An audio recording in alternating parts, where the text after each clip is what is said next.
What's up? What's going on? Welcome to the Music Money podcast with your girl, the one and only Miss Chlon Rogers. So, today, what I'm going to discuss is what everybody has been basically hitting my line about. Everybody has been hitting me about this Kanye West situation, this Kanye West new recording and publishing deal structure. So first and foremost, I want to say the disclaimer is this is my opinion. These are my thoughts. Everybody's entitled to their own opinion. I have worked with both artists and labels, so I know both perspectives. So I'm going to go through each tweet and I'm going to give my opinion on the tweet. Okay, so the first one was the artist owns the copyright in the recordings and songs and leases them to the record label / publisher for a limited term, 1-year deals. Okay, so I agree with this to a certain extent because it's different with major labels. I definitely do see major labels and independent labels as something different. When you think of an independent label, think of an individual because there's an individual behind that independent label that are putting up their hard-earned dollars and investing it into somebody's dream who most of the time come to the table and they don't have anything. All they have is their talent. But, the talent can't move. It has no exposure. It has no leverage without the investment. And so obviously this investment that is being put into your dreams or an artist's talent has taken some work to accrue. So, at some point, this investor was working their ass off to be able to build capital to invest in the things that it would like to support, for example, an artist in their talent. So I think that when you come into the industry, you have to think about different sacrifices you're willing to make. You come in, you have nothing. So you're making sacrifices in the beginning because you have to build leverage. You have to build value. Your music has no value until it has been exposed, until, it has been marketed. So there's a lot of great dope artists out there with a lot of dope music and songs, but they're not doing anything because they don't have any marketing tools, any marketing resources, or no capital to push it. So when you go into these partnerships, especially with an independent label, I do think it's fair that you allow, your partner to be able to generate revenue. Obviously, it's saying, leasing these songs or copyrights to the record label and the publisher for limited terms, which under certain circumstances, you have to also remember that just because you invest in an artist's dream or their talent, it does not mean you're going to make your money back. So you're taking a risk when you invest your money in the first place. So if you're under some sort of leasing constraints and you've invested in something, you haven't made your money back, how do you weigh out the value? It just seems unfair to the person who have put forth their relationships and resources that it may have taken them 25 years to establish. There's a lot of value in that. The value in that is priceless. You can't even put a dollar amount on that. So I think that every situation is different and you have to consider the situation as a whole. Like I said, these independent labels, these are individuals we're talking about. These are people who are putting up their hard-earned money, who are risking losing everything. And some of them actually do lose everything investing into these artists and their talents. So there has to be some sort of, there has to be something that you're weighing the options on, whether it's going to be this situation versus that situation. You know what I mean? Every situation is different and it needs to be done. It needs to be handled accordingly. It shouldn't all across the board be this way. But in certain situations, especially if you're coming to the table with your own money, with your own resources, with your own relationships, then obviously you should have more leverage to have ownership in a lot more things. So that is my opinion on that certain situation. And for clarity, copyright is a legal term. Publishing rights is something that an artist sales, leases to, an entity, a record label, a publishing company, or whatever for a certain amount of time. And so what those labels do is what labels are supposed to do is enhance what you bring to the table. So as far as publishing is concerned, you may not have relationships with certain television platforms to get placements in TV shows and in movies, but a publisher may have them, and how do you place a dollar amount on that type of value? So you just have to be mindful of the situation at hand. So that's my opinion with that, first and foremost. And that's the first one. Okay, number 2, what's the second thing he tweeted? He said this. The second thing he tweeted says the record label publisher is a service provider that receives a share of income for a limited term. This is true. The split can be 80-20 in the artist's favor.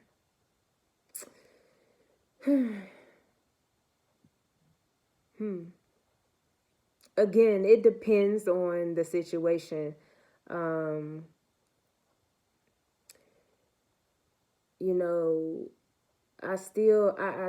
strongly feel as though if an investor has put their money into something, they do deserve the opportunity to be able to make their money back, as well as a substantial return on their investment. They shouldn't be put out there to where they just are not able to or don't have the opportunity to generate their income. I think that's very much so unfair.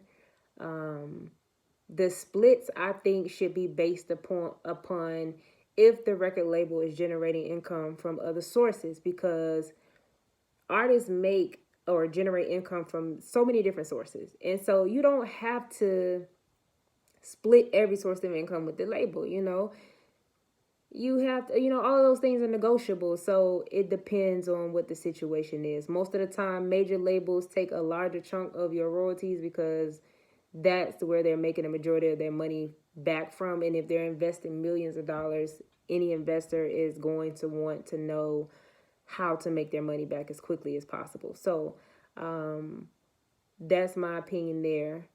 But, I do agree with Ye on a lot of different things. But like I said, my stance is always going to be, it depends on the situation. It depends on the different segments and moving parts of the situation. And it also depends on the people in the partnership. We've done deals where they were long-term. We've done deals where they were short-term. So like I said, it depends on the situation at hand. So that was that for number 2. The third one, dependence. Artists must be dependent on no one but themselves to manage their catalog. You should need no one else to understand the business you're in. That is absolutely true. As an artist, you should most definitely understand the business you're in. And that's where a lot of artists make huge mistakes, because they don't understand the business that they're in. They're just in it. And they have a lot of professionals around them that they pay to help them understand the business, which is fine. But I still feel like as the artist, you should have at least a basic understanding, so you understand what you're even paying people for, and if the information that they're providing for you is of value and also of equal value to what you're paying them. And sometimes, an artist taking on the responsibility of managing their business as a whole can be a huge responsibility, especially if you're a superstar and you're touring all the time and you're doing interviews all the time and, you're attending events all the time, red carpets, award shows, and sometimes you're just so busy, you yourself cannot take the responsibility of making sure that everything is up to date, operational and financially. So that's why you hire a team. So I do think that it's important to have a team, but I do think that it's important that you understand that the business that you're in. And I do think that you will need help managing your business. I do not think that it's something that an artist can do alone, taking into consideration all of the different things that they have to do on a daily basis. Things will pile up to you. Things will pile up to your neck. You'll get behind it so much. So it's good to have a team. But the most important thing you can do is definitely understand the business, understand the people that you're working with, and understand what it is they're doing for you and what you are paying them for. Okay, 4 is lawyers. The first thing that changes about record deals is actually lawyers. We need plain English contracts. A lawyer's role is to improve deals, not charge for contracts we cannot understand or track. Rewrite deals to be understandable from first read. I totally agree with that. I'm not an attorney. Sometimes I don't understand those contracts, and I'm in the music business and I understand the music business, but those contracts sometimes, legal jargon is very difficult, and I think that it's intentionally difficult. So they should be rewritten to be understandable from first read. One of the things sometimes that I do, that I've done with a few of my clients, is sit down with their attorneys and we went through the contract page by page, paragraph by paragraph, sentence by sentence, and broke down and explained things. Even, because sometimes when you don't understand something, you don't know what questions to ask. So sometimes if it's something that I know I didn't understand at one point or I needed to ask, I will point it out even if I know the information right now, just in case they don't know to ask. I'll ask the question just to help them out. So I agree with that. Once again, yes, there needs to be recording contracts for dummies. You know what I mean? Like how they create those books. We need those. Okay, 5. Advances are just loans. He is absolutely right. On artists re-signing, these stop. Advances are loans with 75% interest rates or worse. That I don't know what he's talking about in reference to that. I guess he's speaking in reference to the amount of money that a label can actually make from an artist even after they've given them the advance. That's not something that's standard or something that's in a contract. It says no other business in the world takes a look at the business, buys shares, starts to profit when it profits. Record companies have to buy into you, not loan you. I would like to see what the recording agreements that Kanye West issues to his artists. I would like to see what those recording agreements look like, because I can't imagine that he has not set these things up for his own artists, but I definitely would like to know. So advances are loans. I always say this, it's in my book, Music Money, in this book right here. The first sentence in my book actually about advances is artist advance income is the income you receive when you sign your deal, your signing bonus.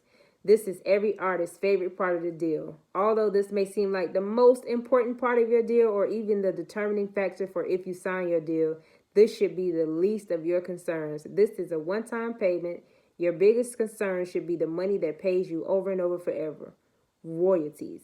Yes, your advance is a loan. The artist does recoup your advance the same way they recoup their marketing and recording investment from royalties.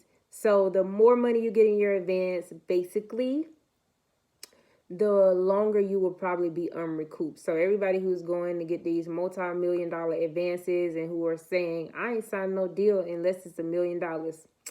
Hopefully you sell a lot of records so that they can make their money back, or else you will be in debt to the label forever. You will never see a royalty check if you're not selling records.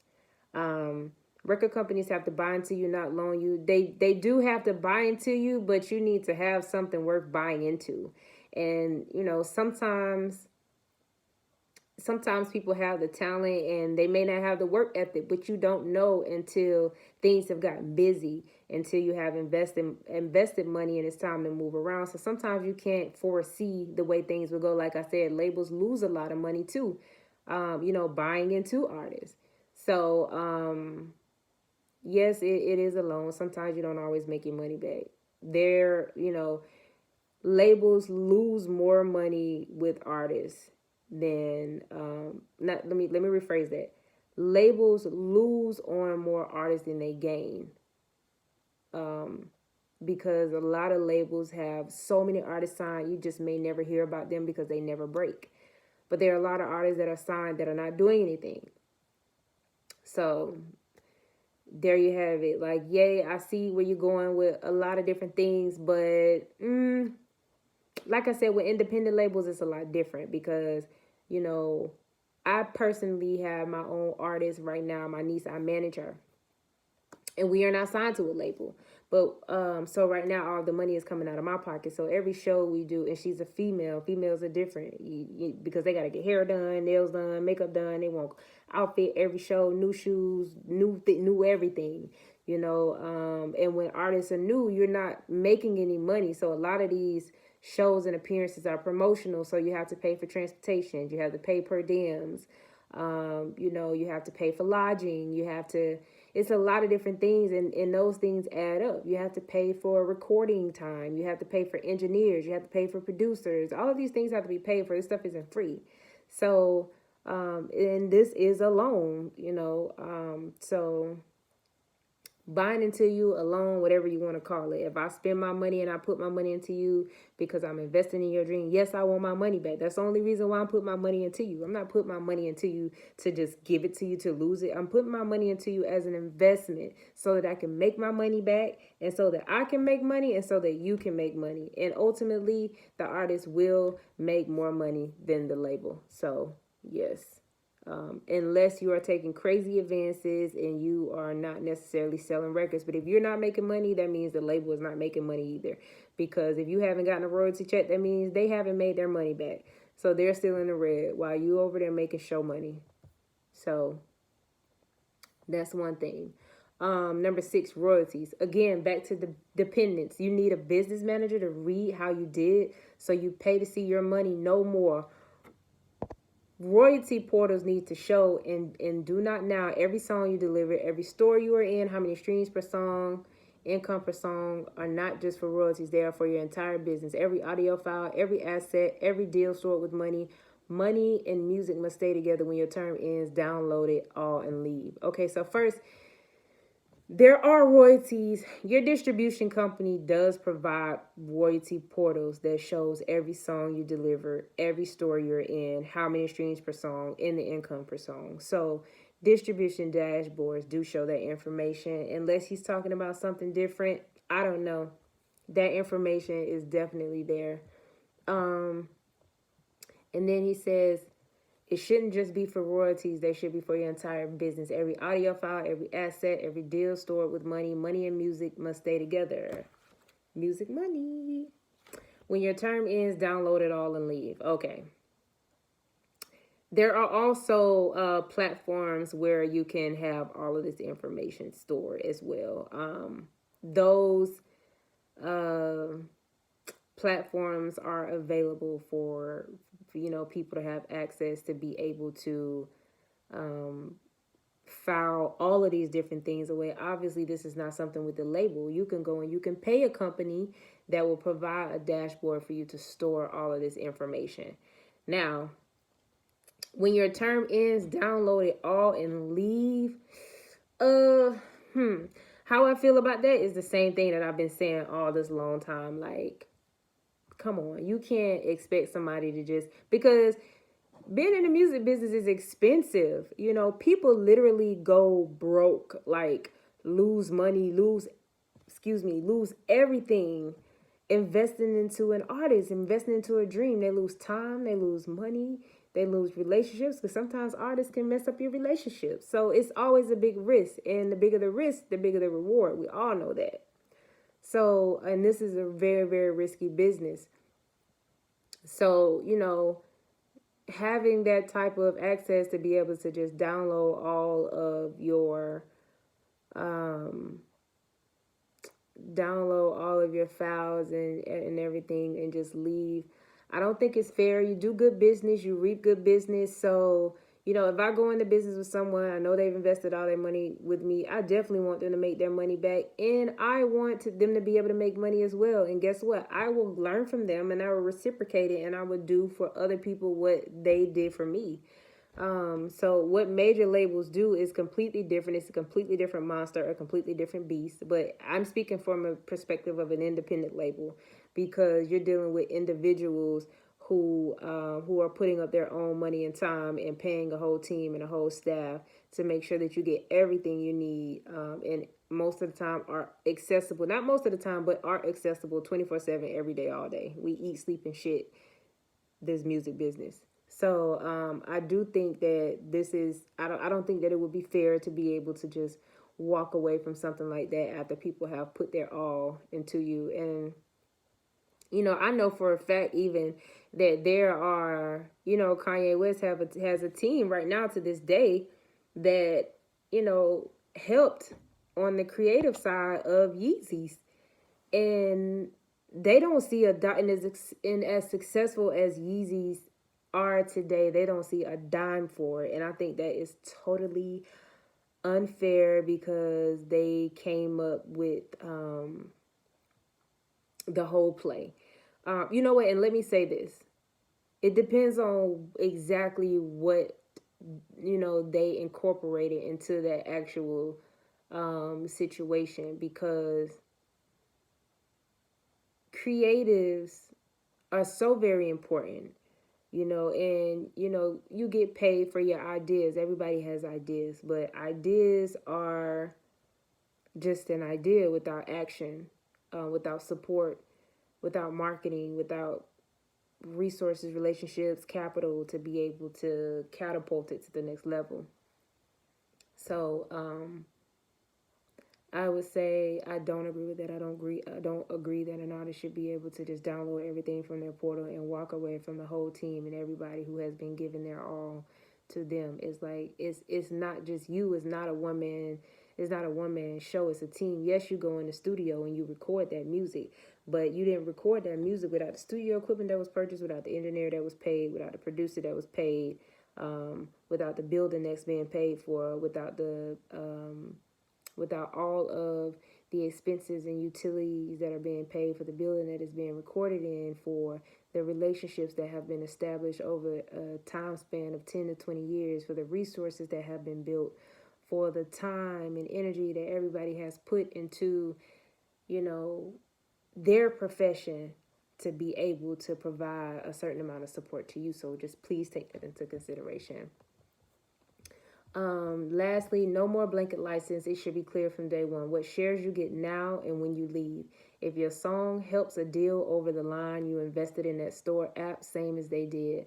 I do agree that, it wouldn't hurt to have an understanding from day one, but I don't know how that could actually be done without knowing how the artist's career would turn out.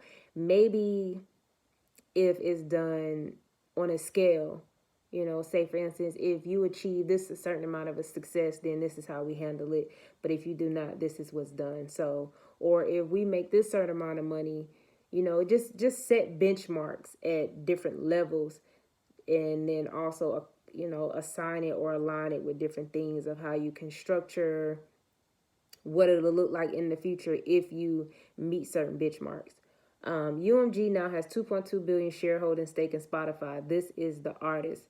The system as to how we get share balances on our royalty statement needs to be created in a system on when artists can cash in. I would say that for major labels, I wouldn't be mad, because to be honest, I don't think that major labels work as hard anymore. I think that they like things to be microwave ready. They're not getting out there grassroots level grinding and making sure or trying to break an artist. They want you microwave ready. So I would say that the term should be different, or your perspective or approach should be different when you're dealing directly with a major label, because they're not going to move until you move. But with an independent label, indie labels are moving first. You have a lot more access. Like, we're out there literally in the streets with our artists, working with them day to day, grassroots, on every level, working our ass off to make sure we break them to get them to that next level. Because most of the time they come in, nobody knows who they are. Nobody knows their music. They don't have any money. They may come from certain backgrounds where they weren't as, financially blessed. And so you're changing these people's lives from an independent perspective. And so we actually get out there and work hard with the artists. We up all night with them. We losing sleep, with them. Some managers or whomever are in the studio with their artists all night. They're up. Sometimes managers have to be up when the artists are asleep. If you're on the road with your artists, and sometimes if with an independent label, we have to damn near execute managerial responsibilities. So, in certain situations, if the artist if your manager or whomever or label rep or somebody has to be up early, or they have to stay up so the artist can sleep, we up. So everybody's making sacrifices. So I think that all of that should be taken into consideration, because these things are done as a team. These goals are not achieved as an individual. This is not a one-man show. This is not one person who's making these things happen. Like, everybody's working hard. Everybody's losing sleep. Everybody's beating themselves in the head trying to figure out how to win. Everybody is dedicating their lives to these artists. And like I said, I don't work for a major label. I've never worked for a major label, so I can't speak from their perspective. But I can say I do think that they don't work as hard as us on an independent level. Like, we just go dumb hard, because at the end of the day, they're already super, super rich. And if we fail as an indie label, it's like, that's it, we failed. But major labels, they're already up. They just gonna go on to the next thing and the next thing and the next thing. And, as independent labels, we have to establish that type of leisure for ourselves. And so it's a different ball game. So it should be a different approach, a different perception. And when you're looking at whether you're dealing with a major label or independent, or you're independent, my opinions on some of these things will change. So like I said, with each situation is different. Every situation is different. So depending on what the situation is, depends on how it should be handled. And so no, I do not think that I don't think that that it should be standard across the board for all publishing and recording agreements. It doesn't make sense for every situation. It does make sense for some, depending on your leverage and your value and your worth and what you bring to the table, depending on your team and what they're willing to do and what they're not willing to do. But in the meantime, you need to make sure that you go and you cop music money, because if you don't learn anything else, one thing that I agree with him 100% on is that you need to understand and know the business that you're in. And this book will give you the basic knowledge on what you need to know about the music business. And you can purchase that at BeMyCheckmate.com. Again, that is BeMyCheckmate.com. Thank you for tuning in. Thank you for listening. That is my opinion. My opinion and my opinion only. And that is the end of that. That's that on that. Period. This is...